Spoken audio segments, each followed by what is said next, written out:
दादू मां ख़बर शामिल क्यों था। ब्यूरो चीफ ज़िला दादू साहब खान हालो जी रिपोर्ट मुताबिक़ त मेड़ बोर्ड मुतासरीन की शिकायत ते SUP तालके मेड़ ऐं ज़िला दादू के अॻुवाणनि सिकंदर अली सोडर, हाजी खान मारफानी, नदीर अहमद बबर, गुलाम शबीर मंगी, गुलाम अहमद गाड़ी, हबीब हुजूरी, ज़ोएब जतोई, मजीद सोडर ऐं मुनीर खोसो की अॻुवाणी में समी SUP कारकुननि SUP ऑफिस का एहतिजाजी रैली कढी।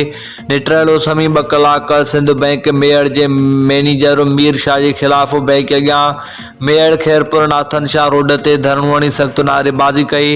इन्हनि चयो त सिंध बैंक जो मैनेजर मीर शाह खुफ़िया एजेंटनि ज़रिए बोर्ड मुतासिर माण्हुनि खां नाजायज़ कटौती करे पंहिंजा ऐं पंहिंजे एजेंटनि जा बिब भरे रहियो आहे। इन्हनि चयो त NGO जो ज़िम्मेवार ऑफिसर अयाज़ खोसो ऐं सिंध बैंक जो मैनेजर मीर शाह मिली भगत करे बोर्ड मुतासिरीन जे घरनि लाइ आयल पैसा कटौती ज़रिए हड़प करणु चाहिनि था ऐं खेनि दरपदर करे रहिया आहिनि।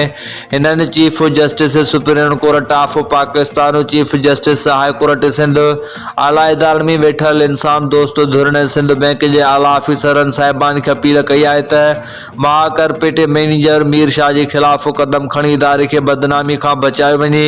धरणी दौरान बैंक अॻियां बेवा औरत, यतीम ॿारनि ऐं बोर्ड मुतासरीन सिंध बैंक मेयर के मैनेजर खिलाफ शिकायतनि जा अंबारा खोले छॾिया ऐं SUP खे वार करण जी अपील कई। SUP अॻुवाणनि चिताद ॾिनो त अगरि मैनेजर मीर शाह शिकायतुनि जो इज़ालो न कयो ऐं करप्शन ऐं कटौती जारी रखी त अॻारे ॾींहुं मुतासरीन सां गॾिजी संदसि खिलाफ अनोखो एहतिजाज कयो वेंदो।